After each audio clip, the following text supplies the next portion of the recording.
Hello friends, very good morning. Welcome to the Hindu editorial analysis. Last 2 days of the month, 31st Vinayaka Chavithi మనకి holiday. So 31ని పక్కన పెట్టేస్తే ఈరోజు 29th and tomorrow 30th. So all our offers end tomorrow, రేపటితో end అయిపోతాయి. అందుకే 30th August వరకు అని చెప్తూ వస్తున్నాను.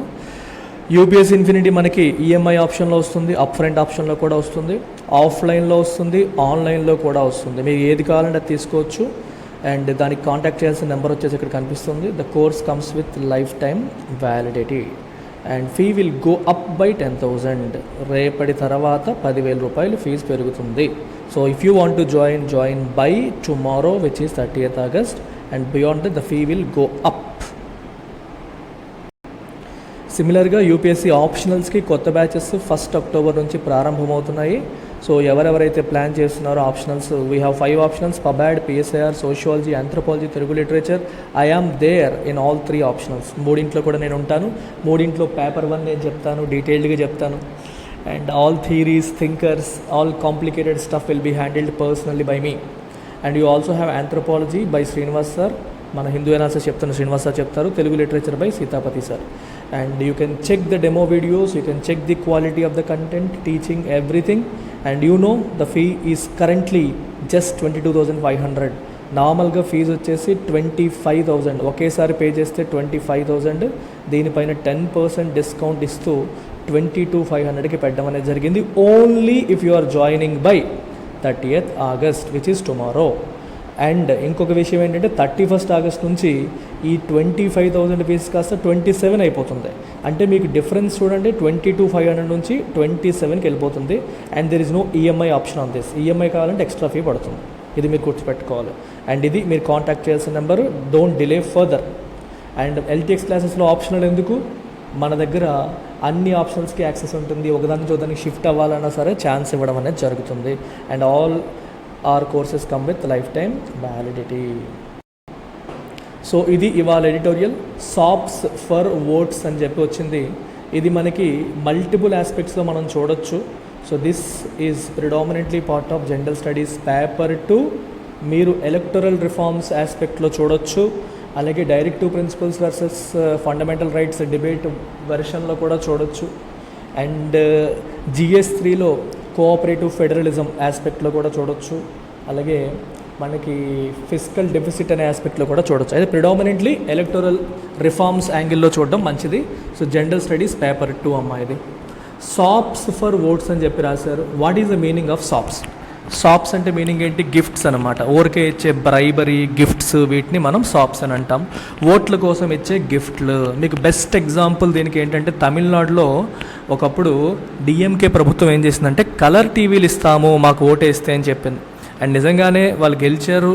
అందరి ఇళ్ళకి కలర్ టీవీలు ఇవ్వడం కూడా జరిగింది. సో అప్పుడు దానిపైన కోర్టులో కేసు వేయడం కూడా జరిగింది. సో ఇది చాలా ఇంపార్టెంట్ కేసు అమ్మ. ఒకసారి దాన్ని ఇక్కడ కనిపిస్తుంది, సుబ్రహ్మణ్యం బాలాజీ వర్సెస్ తమిళనాడు 2013. ఈ కేసు గురించి ఒకసారి డిస్కస్ చేద్దాం. బ్యాక్గ్రౌండ్లో డిస్కస్ చేశాక మనం స్టోరీలోకి వెళ్దాం. ఈ ఫ్రీబీ ఇప్పుడు న్యూస్లో చాలా ఎక్కువగా వస్తుంది కాబట్టి చాలా చాలా ఇంపార్టెంట్ టాపిక్ అనమాట మీకు యూపీఎస్సీ వాళ్ళకి especially. So let's look at the background story ఒకసారి చూసేద్దాము.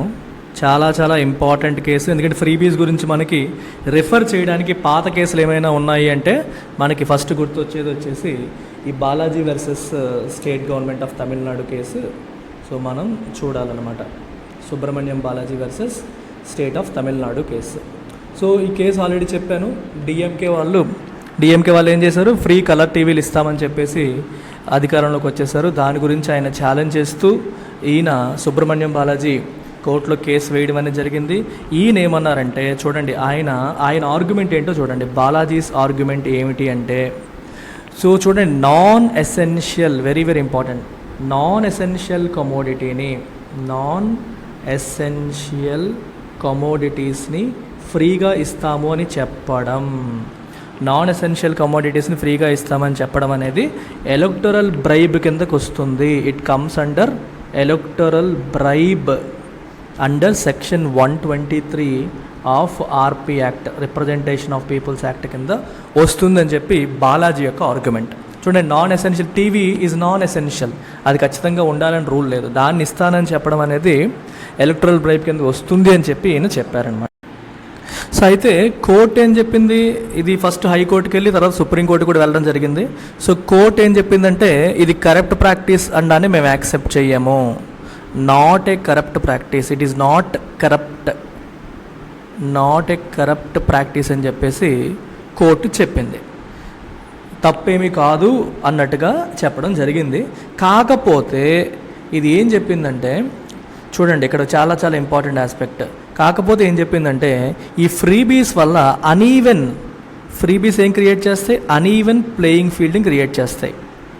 అనీవెన్ ప్లేయింగ్ ఫీల్డ్ అంటే ఒకళ్ళు ఇవిస్తామని చెప్పేస్తున్నారు, సో ఇంకొకళ్ళు ఏమో వాటిని ప్రామిస్ చేయలేదు.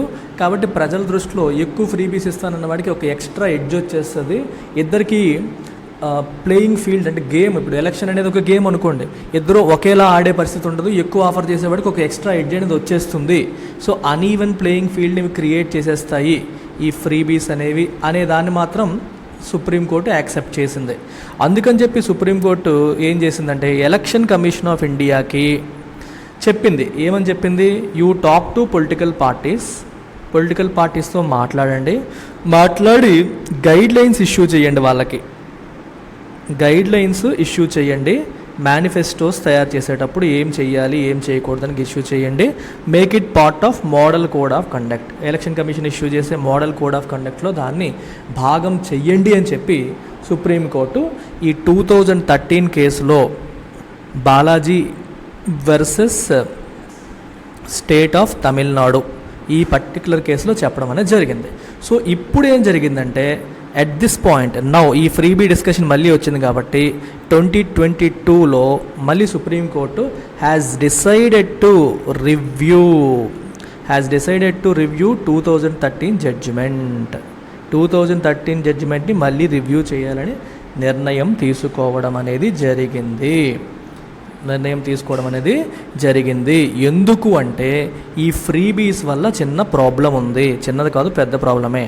ఫ్రీబీస్ ఎటువంటి సిచ్యువేషన్ క్రియేట్ చేస్తాయంట, ఫ్యూచర్లో ఇలాగే ఎవరితో ఒకరితో పోటీ పడిపోయి వెళ్ళిపోతూ ఉంటే చివరికి స్టేట్ గవర్నమెంట్స్ బేసిక్ ఎమ్యూనిటీస్కి కూడా ఫండ్స్ ప్రొవైడ్ చేయలేని పరిస్థితి వస్తుంది. అంటే మనకి విద్య, వైద్యం, ఆహారం, వాటరు ఇట్లాంటివి కూడా అందించలేని పరిస్థితికి ఫండ్స్ అన్నీ అయిపోయి అవి కూడా అందించలేని పరిస్థితికి అవి పడిపోవచ్చు. అండ్ బ్యాంక్రప్ట్సీ వైపు రాష్ట్ర ప్రభుత్వాలు దివాలా తీసేసే పరిస్థితికి అది దారి తీసే అవకాశం ఉంది. May lead to bankruptcy and financial emergency, ఇట్లాంటి పరిస్థితులకి అది దారి తీసే అవకాశం అనేది ఉంటుంది అని మాత్రం సుప్రీంకోర్టు భావిస్తోందన్నమాట. సో అందుకని చెప్పే ఇప్పుడు ఒక 3 జడ్జిల బెంచ్కి దీన్ని రిఫర్ చేసింది. 3 జడ్జ్ బెంచ్కి ఈ పర్టికులర్ కేసుని రిఫర్ చేయడం అనేది జరిగింది. అసలు ఈజ్ ఇట్ పాసిబుల్ ఒక ఎన్ఫోర్సబుల్ జ్యుడిషియల్ ఆర్డర్ ఇవ్వడం అనేది పాసిబులా కాదా మీరు చెప్పండి. అంటే పొలిటీషియన్స్ మేనిఫెస్టోలో పెట్టే అంశాల్లో మనం ఎన్ఫోర్స్ చేయగలిగే జ్యుడిషియల్ ఆర్డర్ ఇవ్వడం పాసిబిలిటీ ఉందా లేదా, the possibility of an enforceable judicial order కనుక్కోండి అని చెప్పేసి ఈ కొత్త జడ్జికి, ఈ 3 జడ్జిల బెంచ్కి ఆ పనిని ఒప్పచెప్పారనమాట. సో ఇది వాళ్ళు చూసి మళ్ళీ మనకి చెప్తారు ఏంటి అనేది. Promising gifts in run up to polls not welfare is the real freebie issue. చూడండి ఇక్కడ మీకు ఫ్రీబీ అనగానే 2 ఆస్పెక్ట్స్ గుర్తొస్తాయి. ఒకటి వెల్ఫేర్, అంటే సబ్సిడీలు ఇవ్వడం, కొంతమంది కోసం బాగా పేదవాళ్ళ కోసం సబ్సిడీలు ఇవ్వడం, అది వెల్ఫేర్ కిందకు వస్తుంది. ఓకేనా, బాగా మార్జినలైజ్డ్ కమ్యూనిటీస్ని అప్లిఫ్ట్ చేయడానికి కొన్ని కార్యక్రమాలు ప్రభుత్వాలు చేస్తాయి. బిలో పోవర్టీ లైన్ నుంచి బయటికి తీసుకురావడానికి కొన్ని కార్యక్రమాలు చేస్తాయి. వాటిని మనం ఏమనాలి, అవి ఫ్రీబీసేనా? లేదా ఎలక్షన్లప్పుడు జనాల ఓట్ల కోసం చేసే ఇర్రేషనల్ గిఫ్ట్స్ లైక్ మీకు టీవీ ఇస్తాం, ఫ్రిడ్జ్ ఇస్తాం, మీ అకౌంట్లో ఎంత డబ్బులు వేస్తాం, అలాంటి వాటిని ఫ్రీబీస్ అనాలా? రెండింటికి మధ్యలో గీత గీయాలి. ఇక్కడ అదే అంటున్నారు, promising gifts in the run up to polls. DMK వాళ్ళు చేసింది ప్రాపర్ ఫ్రీబీ అనమాట. ఏంటది, టీవీలు ఇస్తాం, కలర్ టీవీ ఇస్తానని చెప్పడం, అది ప్రాపర్ ఫ్రీబీ. అది యాక్చువల్ ఫ్రీబీ ఇష్యూ, వెల్ఫేర్ కాదు అనేది ఇక్కడ చెప్తున్నారు అనమాట. After considering the formation of an expert body to examine the issues relating to political parties promising free goods to voters in their election manifestos, the Supreme Court has stayed its hand and referred the issue to a 3-judge bench. Yes, ఏం చెప్పింది? First expert బాడీని first మనం ఏర్పాటు చేద్దాము. Political parties free goods promise చేస్తున్నారు కదా, ఈ ఇష్యూని డిస్కస్ చేయడానికి ఒక ఎక్స్పర్ట్ బాడీని ఫామ్ చేసి ఎగ్జామిన్ చేద్దామని చెప్పి అక్కడతో సుప్రీంకోర్టు తన పని ఆపేసి ఒక 3 జడ్జిల అంటే కొంచెం పెద్దది ధర్మాసనానికి దీన్ని రిఫర్ చేసేసింది.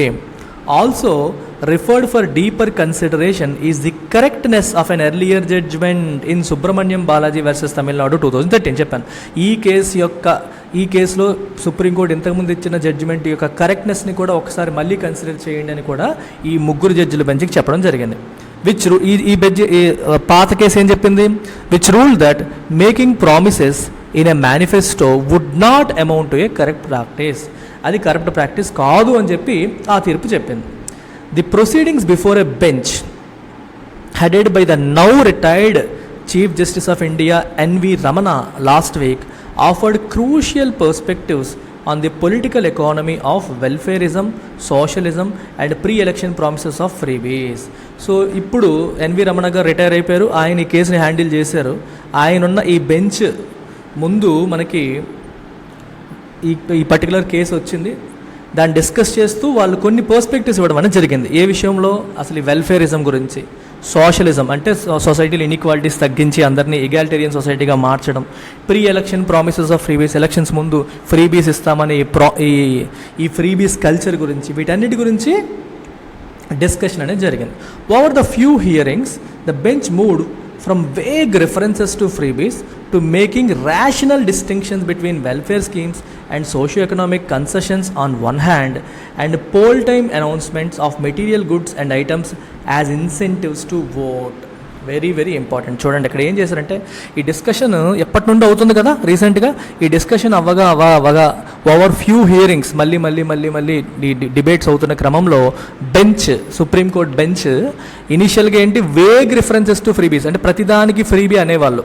వేగ్గా అంటే క్లియర్గా కాకుండా వేగ్గా ప్రతిదాన్ని ఫ్రీబీ అనే క్రమం నుంచి ఎంతవరకు వచ్చారు? To making rational distinctions. ఇప్పుడు వెల్ఫేర్ స్కీమ్స్కి సోషియో ఎకనామిక్ కన్సెషన్స్ ఇవన్నీ ఒకవైపు, poll time announcements of material goods and items as incentives to vote అనేది ఇంకోవైపు. ఈ రెండింటిని డిస్టింక్షన్ చేయడం అనేది జరిగింది. మీకు అర్థమైందా? అధికారంలోకి వచ్చిన తర్వాత నార్మల్గా ప్రభుత్వాలు చేపట్టే welfare schemes, socio economic concessions అంటే ఎవరు వెనకబడిన వాళ్ళకి ఇచ్చే కొన్ని ఎక్స్ట్రా బెనిఫిట్స్ ఏవైతే ఉన్నాయో, కన్సెషన్ అంటే ఎడిషనల్ బెనిఫిట్స్ అని అర్థం అనమాట, అవన్నీ ఒక పక్క పెట్టారు. ఎలక్షన్ టైంలో ఓట్ల కోసం ఇన్సెంటివైజ్ చేయడం అంటే వాళ్ళని ఇన్ఫ్లుయెన్స్ చేసి ఇన్సెంటివైజ్ చేసి అది ఇస్తాం, మెటీరియల్ గుడ్స్ అంటే టీవీలు, ఫ్రిడ్జ్లు ఇట్లాంటివి ఇస్తాం, ల్యాప్టాప్లు ఇట్లాంటివి ఇస్తామని చెప్పి చేయడం అనేది ఇంకొకటి. ఈ రెండింటికి మధ్యలో డిస్టింక్షన్ అనేది చేయడం జరిగింది ఈసారి. ఒరిజినల్ స్టార్టింగ్లో అన్నింటినీ కలిపేసి మాట్లాడారు, నౌ క్లియర్గా డిస్టింగ్విష్ చేశారు. This clarity it self was lacking in the initial stages. Initial స్టేజ్లో క్లారిటీయే లేదు. As omnibus references to free bus. Omnibus అంటే ఏంటి? లా అనుకో, బ్లాంకెట్ రిప్రజెంటేషన్ అంటే ప్రతిదాన్ని ఫ్రీబీ అనేయడం. ఒక వెల్ఫేర్ స్కీమ్ని, డబ్బులు ఇచ్చేదాన్ని, వస్తువు ఇచ్చేదాన్ని అన్నింటినీ ఫ్రీబీ అనేయడం అనేది ఒరిజినల్గా ఉండేది. అండ్ రైలరీ అంటే హ్యూమర్ అంటే కామెడీ చేయడం, టీజ్ చేయడం against political parties for their approach to welfare. Political parties welfare అని చెప్తూ ఈ మధ్యన ఎలక్షన్లో గెలుస్తున్నాయి. అక్కడ అరవింద్ కేజ్రీవాల్ తీసుకోండి, ఇక్కడ జగన్మోహన్ రెడ్డి గారు తీసుకోండి, ఇవన్నీ గెలవడం అనేది జరుగుతుంది. సో వాళ్ళ మీద కామెంట్ చేస్తూ టీజ్ చేయడం అనేది కూడా రీసెంట్గా పెరిగింది. రైలరీ అంటే గుడ్ హ్యూమర్ టీజింగ్ అని అర్థం. Dominated the discourse. సో ఈ డిస్కషన్స్ వీటన్నిటిలో కూడా ఈ పొలిటికల్ పార్టీస్ని కామెంట్ చేయడం అనేది, అలాగే ఫ్రీబీస్ గురించి ఎక్కువగా మాట్లాడడం అనేది రీసెంట్గా మనకి బాగా పెరిగిందని అర్థం. Those who approach the supreme court against irrational promises found support from the union government. Irrational అంటే చూడండి, రేషనల్గా కానీ అంటే సరైన ఆలోచన చేయకుండా ఇష్టం వచ్చినట్టు భవిష్యత్ తరాల గురించి ఆలోచించకుండా, లాజిక్ లేకుండా ఇష్టం వచ్చినట్టు చేసే ప్రామిసెస్కి వ్యతిరేకంగా కొంతమంది సుప్రీంకోర్టును అప్రోచ్ అయ్యారు. ఈ అప్రోచ్ అయిన వాళ్ళకి యూనియన్ గవర్నమెంట్ నుంచి కూడా సపోర్ట్ లభించింది. Following Narendra Modi making public comments disapproving the freebie culture, government stand is no surprise. ఎందుకంటే ఆబ్వియస్గా మోదీ గారు డైరెక్ట్గా పబ్లిక్లోనే చెప్పారు. ఏమని చెప్పారు? ఫ్రీబీ కల్చర్ని డిసప్రూవ్ చేశారు. అంటే ఇది కరెక్ట్ కాదు, దానివల్ల భవిష్యత్ తరాలు నష్టపోతాయి, ఖజానాలు గొల్లైపోతాయి అని చెప్పి మోదీ గారు ఆల్రెడీ చెప్పున్న తర్వాత ఆబ్వియస్గా మరి మోదీ గారు చెప్పిందే కదా గవర్నమెంట్ ఫాలో అవుతుంది. సో గవర్నమెంట్ దానికి సపోర్ట్ ఇవ్వడం అనేది ఈజ్ నో సర్ప్రైజ్, అందులో సర్ప్రైజ్ ఇవ్వడానికి ఏమీ లేదు అని చెప్పి చెప్తున్నారు. హౌవెవర్ అయితే గవర్నమెంట్ వాజ్ రిలక్టెంట్ అంటే నాట్ రెడీ. ఇప్పుడు చూడండి, if you're reluctant for something అంటే నువ్వు బాగా ఎంతూజియాజం, ఒక పిల్లోడు ఉన్నాడు దారా క్లాస్కి వెళ్దాం అన్నాడు అనుకో, అంటాడు. ఆడుకుందాం పద అంటే సరే పద అంటాడు. సో ఆడుకుందాం పద అన్నప్పుడు ఉండే ఉత్సాహం క్లాస్కి వెళ్దాం పద అంటే రాలేదు. సో క్లాస్కి వెళ్దాం పద అన్నప్పుడు వాడి రెస్పాన్స్ ఏంటి? రిలక్టెన్స్, అంటే నాట్ షోయింగ్ ఎంతూజియాజం అని అర్థం అనమాట. The government was not showing enthusiasm or was reluctant to examine the issue through discussions among political parties మధ్య డిస్కషన్ పెట్టి, అఖిల పార్టీ సమావేశాలను గట్రా పెట్టి దాని ద్వారా దీన్ని ఎగ్జామిన్ చేయడానికి గవర్నమెంట్ రెడీగా లేదు, ఇష్టపడట్లేదు. And favoured judicially appointed panel. So దాని బదులు గవర్నమెంట్ ఏం కోరుకుంది? జ్యుడిషియరీ అపాయింట్ చేసిన ఒక ఎక్స్పర్ట్ ప్యానల్ పెడదాము, వాళ్ళ ఒపీనియన్స్ తీసుకుందామని చెప్పి గవర్నమెంట్ అనుకుంది. కానీ but such a panel may not achieve much. ఆ ప్యానల్ ఎక్కువ సాధించకపోవచ్చు. ఎందుకని? Most parties oppose any fetters on their right to appeal to voters through means of their choice and if elected use their mandate to distribute finances and resources as they deem fit subject to law and legislative approval. ఏ political party కూడా వాళ్ళకున్న right to appeal to voters, అంటే ఓటర్కి appeal చేయడానికి మాకు vote వేయండి అని appeal చేసే క్రమంలో ఎటువంటి అడ్డంకులు, ఫెటర్ అంటే ఏంటి? ఇక్కడ ఒక చైన్ లాంటిది అన్నమాట. మనల్ని కట్టిపడేసేదాన్ని ఫెటర్ అంటాం. వాళ్ళకి ఆ విషయంలో ఎటువంటి అడ్డంకులు, చైన్స్, కట్టిపడేసే అంశాలు ఉండకూడదని చెప్పి పొలిటికల్ పార్టీస్ కోరుకుంటాయి. సో ఓటర్కి మేము చెప్పుకుంటాం, మేము ఇది చేస్తాం అది చేస్తాం అని చెప్పుకుంటాం. ఆ విషయంలో మాకు రెస్ట్రిక్షన్స్ ఉండకూడదని ప్రతి ఒక్క పార్టీ కూడా కోరుకుంటుంది. మేము ఒకవేళ అండ్ చూడండి ఇక్కడ రాశారు, through means of their choice, నచ్చిన దాన్ని వాళ్ళు ప్రపోజ్ చేసి ఓట్లు దండుకుంటారు. And if elected use their mandate to distribute finances and resources. ఒకవేళ నిజంగానే గెలిచారనుకోండి ఏం చెప్తారు? మేము ఎలక్షన్లో ప్రామిస్ చేశాము కాబట్టి మేము ఏదైతే చెప్పామో అవన్నీ కూడా ఇస్తాము, ఏవైతే ఇవ్వాలో యాజ్ ద డీమ్ ఫిట్ ఇవ్వాలో అవన్నీ కూడా ఇస్తాము. ఆఫ్ కోర్స్ లీగల్ అప్రూవల్ అనేది ఖచ్చితంగా తీసుకుంటామని చెప్పి వీళ్ళు అంటున్నారు. Therefore it is no surprise that the bench has included in its reference. కాబట్టి బెంచ్ ఏమని చెప్పింది? తన రెఫరెన్స్లో ఏమి ఇంక్లూడ్ చేసింది? Questions on the scope of judicial intervention in the matter and whether any enforceable order can be passed. So రెఫరెన్సెస్లో ఏం పెట్టిందమ్మా? అసలు ఎన్ఫోర్సబుల్ ఆర్డర్ అసలు పాస్ చేయొచ్చా, చేస్తే ఈ పొలిటికల్ పార్టీస్ ఊరుకుంటాయా, దానికి ఏమన్నా చట్టం నుంచి బ్యాకింగ్ ఉందా లేదా, ఇలాంటి ఆస్పెక్ట్స్ కూడా స్టడీ చేయాలి. అసలు జ్యుడిషియరీ ఇలాంటి విషయాల్లో ఇంటర్వ్యూన్ అవ్వచ్చా, పోల్ టైంలో ఏం ప్రామిసెస్ చేయొచ్చు, ఏం ప్రామిసెస్ చేయకూడదు అనే విషయంలో జ్యుడిషియల్ ఇంటర్వెన్షన్ అనేది పాసిబులా కాదా అనే విషయాలను కూడా మనం ఫిగర్ అవుట్ చేయాలని చెప్పి చెప్పడం జరిగింది. The two-judge bench judgment in 2013 had examined the issue in the backdrop of the DMK coming to power in 2006 on a promise to distribute television sets to the poor and implementing it. అసలు ఈ situation ఎందుకు వచ్చింది? 2006లో DMK వాళ్ళు television సెట్లు ఫ్రీగా ఇస్తామని చెప్పి అధికారంలోకి వచ్చారు. అందుకు సుబ్రహ్మణ్యం బాలాజీ కేసులోకి వెళ్ళారు. అది 2013లో మనకి తీర్పు రావడం జరిగింది. ఇది బ్యాక్డ్రాప్. అది 2-judge బెంచ్. ఇప్పుడు దాన్ని రివ్యూ చేయాలంటే దానికంటే పెద్ద ఉండాలి, అందుకే 3-judge బెంచ్కి ఇప్పుడు రెఫర్ చేస్తున్నారు అనమాట. ఇట్ రూల్డ్ దట్, పాత తీర్పు ఏం చెప్పింది?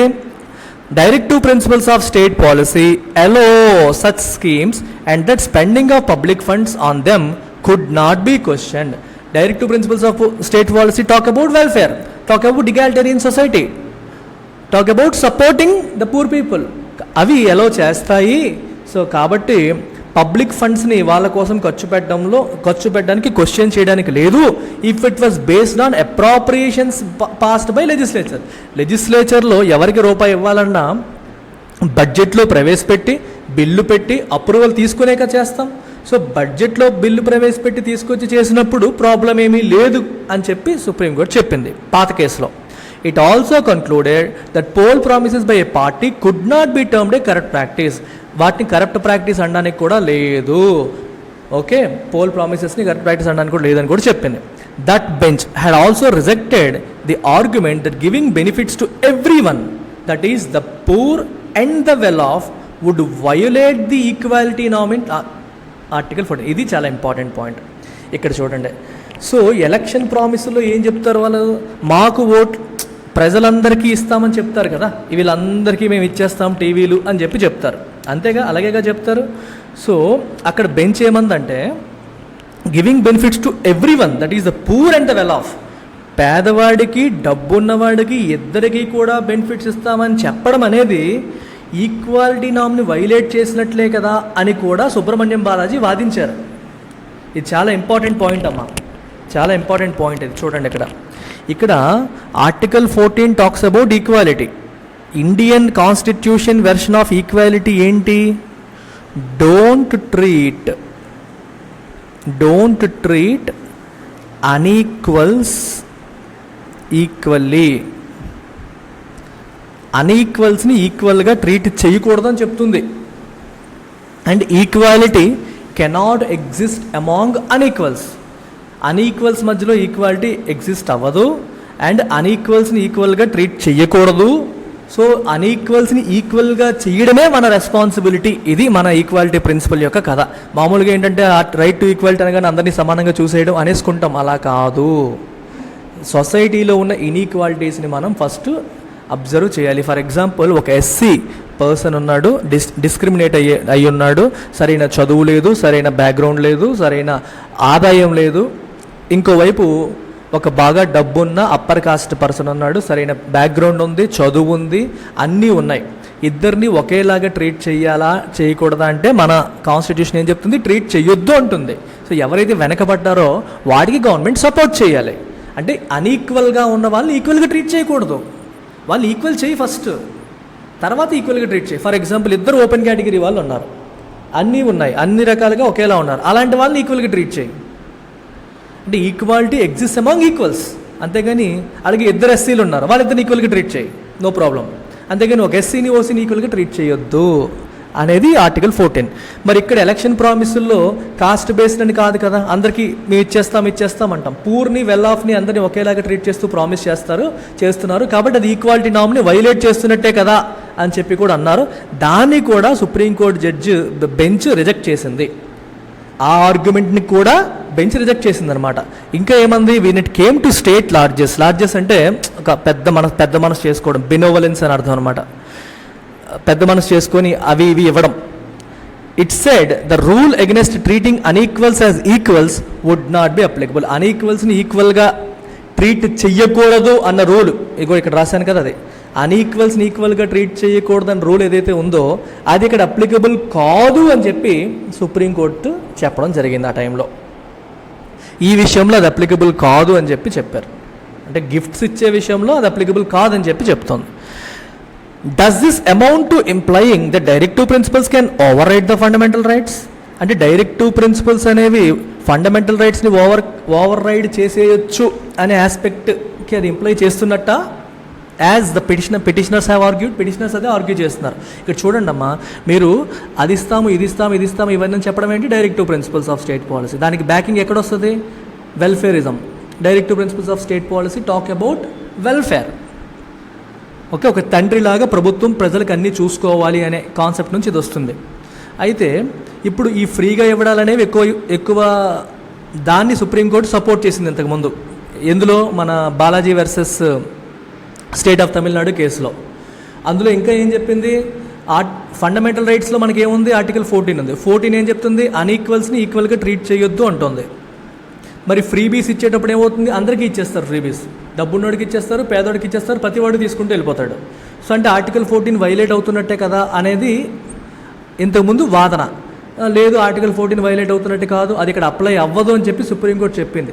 అంటే దాని అర్థం you are giving more importance to directive principles of state policy over fundamental రైట్సా? అది డిబేట్ అనమాట. Does this imply to amount to implying the DPSP can override అంటే దీన్ని అది ఓవర్కమ్ చేయడం, దీనికంటే సుపీరియర్గా ఉన్నట్ట పిటిషనర్స్ అదే ఆర్గ్యూ చేశారు. So this to avoids examination. దీన్ని కూడా ఈ ముగ్గురు జడ్జిల బెంచ్ ఎగ్జామిన్ చేసి దాని గురించి కామెంట్ చేయాల్సి ఉంది. అర్థమైందా? I hope you have understood. కొంచెం లాస్ట్లో ఫాస్ట్గా చెప్పాను, బట్ జాగ్రత్తగా రిపీటెడ్గా వినండి, మీకు అర్థమవుతుంది. వెరీ వెరీ ఇంపార్టెంట్ ఆర్టికల్ అమ్మా, ఇది చాలా చాలా ఇంపార్టెంట్ ఆర్టికల్. అండ్ దీన్ని బేస్ చేసుకొని ఒక క్వశ్చన్ ఇచ్చాను చూడండి. So comment on the ongoing debate on freebies are political parties justified in offering freebies as part of poll promises. So దీన్ని మనం GS2 కిందకు వస్తుంది. ఇది మీరు క్వశ్చన్ ప్రాక్టీస్ చేయొచ్చు. ఇలా తెలియని వాళ్ళు, ఎలా రాయాలో తెలియదు అనుకునే వాళ్ళ కోసం ఆన్సర్ రైటింగ్ కోర్స్ కూడా ఉంది. ఈ కోర్సులో స్టాటిక్ పోర్షన్ని, డైనమిక్ పోర్షన్ని రెండింటిని కవర్ చేస్తాం. డైనమిక్లో మీకు ఇప్పుడు మనం మాట్లాడుకుంటున్న ఎడిటోరియల్స్, కురుక్షేత్ర, యోజన ఆర్టికల్స్ అన్ని డైనమిక్లోకి వస్తాయి. అండ్ స్టాటిక్లోకి మనకి essay paper plus GS 1 to 4 ఇవన్నీ కూడా స్టాటిక్లోకి వస్తాయి. మొత్తం 1250 మార్క్స్ ఇందులో మనకి కవర్ అయిపోతుంది. Plus current affairs based questions కూడా కవర్ అయిపోతాయి. అండ్ దీనికి మీకు డైలీ ఆన్సర్ రైటింగ్ సెషన్స్ ఉంటాయి. మీకు క్వశ్చన్ ఇస్తారు, పేపర్ కరెక్ట్ చేస్తారు, ఫీడ్బ్యాక్ కూడా ఇవ్వడం జరుగుతుంది. Fees just 10,000 rupees. ఇది మీరు కాంటాక్ట్ చేయాల్సిన number. And this comes with lifetime validity. Take care అమ్మా, బాయ్.